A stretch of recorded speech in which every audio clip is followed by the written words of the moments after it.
नमस्कार दोस्तों, helpful channel में आप सभी का स्वागत है। दोस्तों, आज का टॉपिक है राशि इम्पैक्ट रूल। जी हाँ दोस्तों, केवल मैं आपको आपकी कुंडली में केवल जो राशि अंक लिखा होता है उसके आधार पर प्रेडिक्शन करना सिखाऊंगा और उसके आधार पर आपको मैं बताऊंगा कि आप किस तरीके से आपके लाइफ में राशियों का जो नंबर आपके जिस हाउस में लिखा होता है वो उन राशियों का आपको प्रभाव मिलता है आपके जीवन में उस टाइम पे अकॉर्डिंग पे। तो आज मैंने राशि इम्पैक्ट रूल में पहला करियर चार्ट लिया है, ठीक है, कि आपको करियर चार्ट राशि इम्पैक्ट रूल में किस तरीके से इम्पैक्ट डालता है। तो वो कैसे रहेगा आज की वीडियो में बताएंगे। चैनल को जरूर सब्सक्राइब कर दीजिए। चैनल के नीचे एक रेड बटन है, क्लिक कर दीजिए। बगल में रिंग बेल है, प्रेस कर दीजिए। नई वीडियो अपलोड होने पर नोटिफिकेशन के रूप में मिल जाए। समस्या हो मेल कर दीजिएगा nitin549@gmail.com पर। डिस्क्रिप्शन में मेल ID है। लोशो की क्लासेस स्टार्ट है। वैदिक KP लाल किताब, टैरो, पामस्त्री, वास्तु, मैच के प्रेडिक्शन क्लासेस स्टार्ट है। नोट्स भी उपलब्ध हैं। चलते हैं टॉपिक की तरफ कि राशि इम्पैक्ट रूल ऑन कैरियर पे क्या इम्पैक्ट रूल डालेगा जो राशियां नंबर। जी हाँ दोस्तों, केवल राशि में आपको Rahu, Ketu, Shani, no impact planet नहीं ध्यान रखने, केवल राशियों में देखना है। तो सबसे पहले हम लोग कैरियर से शुरुआत करते हैं कि आपका व्यक्ति का कैरियर बहुत इंपॉर्टेंट होता है। तो अब अपने लग्न चार्ट यानी कि जो आपकी लग्न कुंडली है, जन्म चार्ट है, उसको हम लोग D1 चार्ट भी बोलते हैं। और आपको अपने कैरियर के लिए देखना है D10 चार्ट। यहाँ पे मैंने लग्न चार्ट और D10 चार्ट दोनों की राशियाँ बनाया। तो लग्न चार्ट वाले व्यक्ति मिथुन लग्न है और जो D10 चार्ट है वो उनका जो लग्न है का नंबर है, यानी कि जहाँ पे 3 नंबर लिखा है वो कुंडली का पहला घर है, जहाँ पे 4 नंबर लिखा है ये कुंडली का दूसरा घर है, जहाँ पे 5 नंबर लिखा है, लग्न चार्ट की बात मैं कर रहा हूँ, जहाँ पे 5 नंबर वो तीसरा, 6 नंबर चौथा, और यहाँ पे 5 नंबर 7 नंबर जो लिखा है पाँचवा हाउस, 8 नंबर जहाँ लिखा है वो छठा घर, और 9 नंबर लिखा है वो सातवां घर, और 10 नंबर लिखा है वो आठवां घर, 9वां नंबर जो 11 नंबर लिखा है वो 9वां घर है, जहाँ पे 12 नंबर लिखा है वो 10वां घर है, और जहाँ पे 1 नंबर लिखा है वो 11वां घर है, और जहाँ पे 2 नंबर लिखा है वो 12वां घर है। इसी तरीके से D10 चार्ट में भी आप नंबरिंग कर लेना हाउस के बारे में, ठीक है। तो ये पॉइंट यहाँ पे क्लियर हो गया। तो अब यहाँ पे राशि इम्पैक्ट रूल देखते हैं। तो सबसे पहले आपको अपने करियर कैसा रहेगा, कैसा अच्छा रहेगा या बुरा रहेगा, तो उसके लिए सबसे पहले आप अपने लग्न चार्ट का D1 चार्ट का जो लग्न पहले घर में जो जहाँ पे 3 नंबर लिखा है और D10 चार्ट में जहाँ पे 9 नंबर लिखा है, तो ये राशियाँ देखिए। अब राशि देख लीजिए, इन राशियों का प्रभाव क्या रहता है। ये दोनों मित्र राशि है या शत्रु राशि है। तो ये यहाँ पे शत्रु राशि है, ठीक है। मिथुन राशि और धनु राशि है, शत्रु राशि है, ठीक। मिथुन राशि अगर आप यहाँ पे देखेंगे तो ये कुंडली का तीसरा घर डिनोट करता है, और जो धनु राशि होती है कुंडली का 9वां घर डिनोट करता है। और 3 से अगर 9वें तक हम लोग देखें तो ये 7वें का कॉम्बिनेशन हो जाता है, 1 to 7। तो ऐसा व्यक्ति घर से दूर रह के, यानी कि विदेश में रह के या अपने जो बॉर्न प्लेस है उससे दूर जाके जॉब करता है या कैरियर बनाता है तो सफल होता है। लेकिन उसके कैरियर में स्ट्रगल रहता है क्योंकि यहाँ पे 3 और 7 नंबर है। तो पहला रूल है कि अगर आपका लग्न का D1 नंबर पहले हाउस और D10 चार्ट का भी लग्न का जो पहला हाउस है उसकी जो राशियां हैं वो अगर फ्रेंड है तो करियर स्मूथ आएगा, अगर अनफ्रेंड है तो करियर प्रॉब्लम आएगी।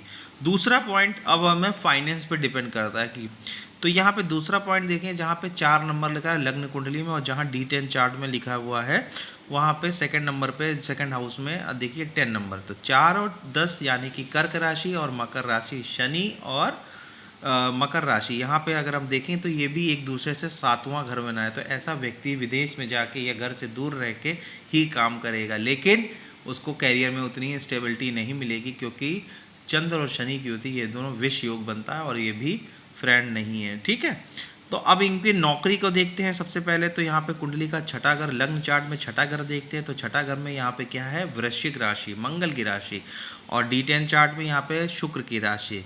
तो यहाँ पे मंगल और शुक्र छठा घर दोनों हैं, ये क्या बनते हैं, मित्र राशि बनते हैं, ठीक है, मंगल और शुक्र। अब लेकिन इनकी अगर हम कुंडल काल पुरुषा के हिसाब से देखें तो 2 और 8 ये भी 7वें भाव पे बनती है, तो ये 7 नंबर पे ही बनेगा, यानी कि इसमें भी करियर में प्रॉब्लम आएगी, यानी नौकरी में प्रॉब्लम आएगी क्योंकि दूसरे से 7वां घर है। और 2 और 8 जो नंबर हैं वो शुक्र और मंगल के मित्र हैं, लेकिन प्रॉब्लम आएगी क्योंकि एक दूसरे से सप्तम पड़ रहा है, ठीक है।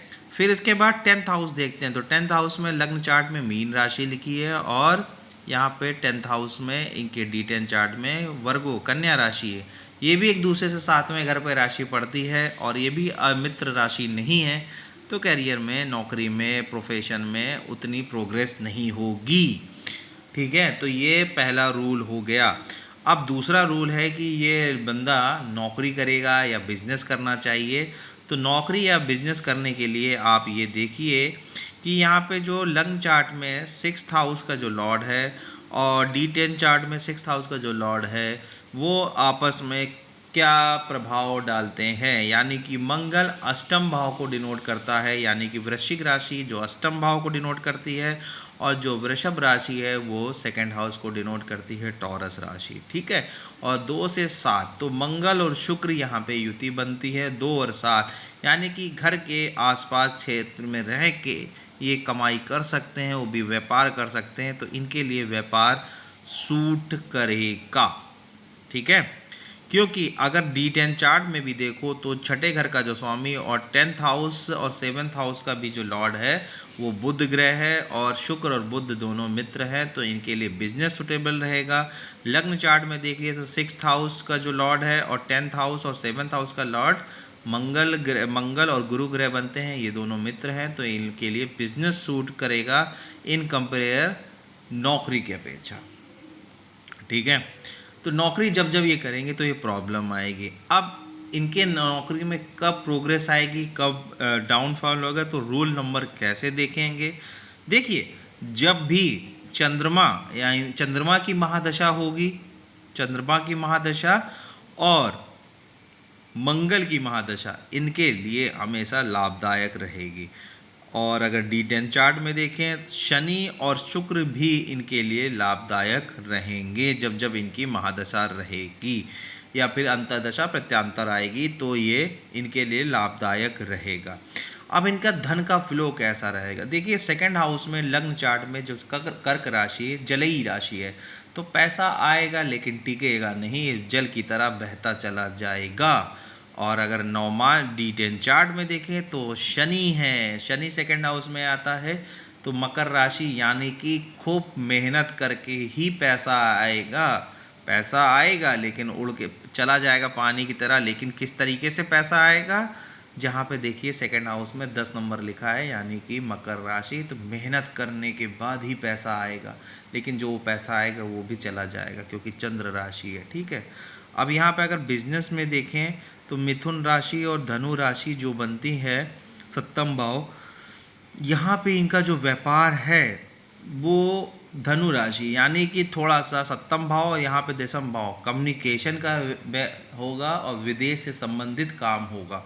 धनु राशि है यानी जुपिटर एजुकेशन इंडस्ट्री या मार्केटिंग या डीलिंग, कोई प्रोडक्ट या कोई चीज़ को बेचना, कुछ पढ़ाई स्टडी से संबंधित चीज़ों या धर्म से, रिलीजियस से, या फिर कोई कंपनी के प्रोडक्ट्स या मैन्युफैक्चरिंग से, इनसे संबंधित काम करेंगे तो ये चलेगा और कम्युनिकेशन के जरिए ये मार्केटिंग करेंगे। ठीक है, अब इनके देखिए अगर यहाँ पे अगर हम बात देखें तो इनके जीवन की शुरुआत की महादशा कैसी रहेगी। देखिए यहाँ पे तो 9 प्लेनेट राहु के यहाँ पे जो 9 प्लेनेट 7 प्लेनेट हैं राहु केतु की, तो यहाँ पे कोई राशियाँ नहीं होती हैं, लेकिन राहु केतु कब कब इनको बुरा असर देगा ये भी देख लीजिए।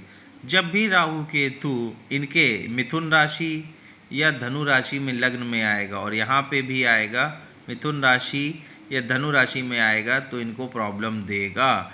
जैसे कि यहाँ पे राहु मिथुन राशि लग्न में आएगा और केतु इसमें आएगा धनु राशि में, और जब भी केतु धनु राशि में और राहु मिथुन राशि में आएगा इनको प्रॉब्लम देगा।